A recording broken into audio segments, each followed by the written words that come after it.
Today, we're diving into a truly pivotal World Cup match that literally encapsulates everything we love about the beautiful game, the raw emotion, the sheer unpredictability. We're talking Brazil versus Haiti.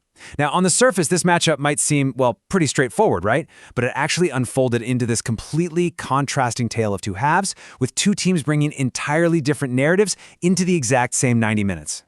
So, to really grasp the weight of this game, we've got to ask ourselves, how exactly does a soccer titan respond to a shocking stalemate? Coming into this one, the legendary Seleção, the Brazilian national team, were carrying the weight of the entire world on their shoulders. They were coming off this incredibly frustrating opening game draw against Morocco. And you know, for a nation where there's this massive cultural expectation to not just win, but to play beautiful football, a draw, well, it honestly feels like a devastating loss. The pressure coming from the fans, the media, and honestly the players themselves to deliver a massive statement performance was just absolutely immense. And you could literally feel that tension. The air at the vibrant Philadelphia stadium was just thick with anticipation. It was a true pressure cooker environment, well before the referee even blew that first whistle. Everyone was wondering, would Brazil falter again under all that expectation, or would they finally wake up? Okay, let's set the stage here. On one side, you have Brazil. They're deeply frustrated, absolutely desperate to dominate and prove a point. Then, on the other side of the pitch, you've got Haiti. Full of spirit? For sure. Heavily outmatched on paper? Yeah, definitely. But more importantly, their backs were against the wall. They were fighting for their very World Cup survival. It's your classic David versus Goliath scenario, but this time, Goliath has a massive chip on his shoulder. Section 1. Brazil's first half blitz. The onslaught begins. And let me tell you, Brazil did not waste a single second. Right from the kickoff, their intentions were crystal clear. Fast forward to the 22nd minute, and Vinícius Júnior unleashed this powerful strike. The Haitian keeper, Johnny Placide, managed to parry it away, but Matheus Cunha was right there. With pure predatory instinct, he lunged forward, poked the loose ball over the line, and finally popped that balloon of Brazilian tension. But oh, they were just getting started. Just over 10 minutes later, in the 35th minute, Cunha struck again. He calmly gathered a brilliant pass, carved out some space, and just rifled a clinical finish right into the roof of the net. Then deep into first-half injury time, Vinícius Júnior ghosted right past Haiti's high defensive line and slotted a low effort straight into the bottom corner. A stunning 3-goal blitz in less than 45 minutes. This wasn't just raw talent, you guys. This was ruthless efficiency. Honestly, the only dark cloud in an otherwise perfect half for the Seleção was losing Raphinha. The dynamic winger, who by the way actually had a super early goal ruled out for offside before the scoring even started, suffered a leg injury.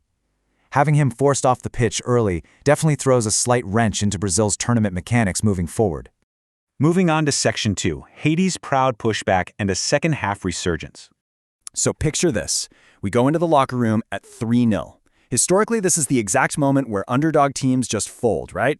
They pack it in, try to avoid any more embarrassment, and just protect their goal difference. But that is absolutely not what happened here. It makes you wonder, could a team like Haiti survive that kind of overwhelming onslaught and actually find a way back into the game? Well, Haiti didn't just survive, they adapted. Instead of completely collapsing, they reorganized tactically at the halftime break. They decided to bypass all that midfield congestion and start pressing way higher up the pitch. They came out so brave, pushing forward, and they actually created 2 golden opportunities that genuinely had the Brazilian defense sweating. Specifically, they generated a wonderfully sharp header from Ricardo Ade, and then a massive long-range blast from Dominic Simon. I mean, they were legitimately knocking on the door. But as one match report so beautifully put it, Alisson Becker stood like a colossus. The stellar Liverpool goalkeeper basically turned into the ultimate villain for Haiti's redemption arc. Right when Haiti seemed absolutely destined to pull a goal back, Becker pulled off 2 brilliant point-blank saves to completely deny both Ade and Simon. It really highlights a crucial takeaway. Even when Brazil's offense takes a breather, their world-class defense can single-handedly crush an opponent's momentum. That was world-class goalkeeping exactly when the defensive line showed a tiny crack. Which brings us to Section 3, Group C's new reality and the final whistle. Following those incredible saves, the match essentially found its definitive rhythm. Brazil pretty much cruised through the rest of the game, controlling the tempo, managing their energy levels. We even saw a late goal by the young Brazilian sensation Endrick chalked off for offside, which just proves they were dangerous right up to the very end. But ultimately, the final scoreline stayed frozen at 3-0. A true tale of two halves, a ruthless attacking clinic in the first, and totally disciplined game management in the second. Now, the grand scheme implications of these 90 minutes, they're pretty stark, and this brilliantly illustrates where both teams stand. On one hand, Brazil's dominant victory propels them right up to sit comfortably at the very top of Group C. But on the other hand, despite that incredibly brave and proud second-half performance, this result means Haiti has officially become the first team to be eliminated from the World Cup. Which leaves us with this final burning question, Blainer. With Brazil now fully awakened, shaking off that initial draw with Morocco, and totally finding their lethal attacking rhythm, who in this entire tournament can actually stop them? It's kind of a terrifying thought for the rest of the world, and I, for one, cannot wait to see how it all unfolds.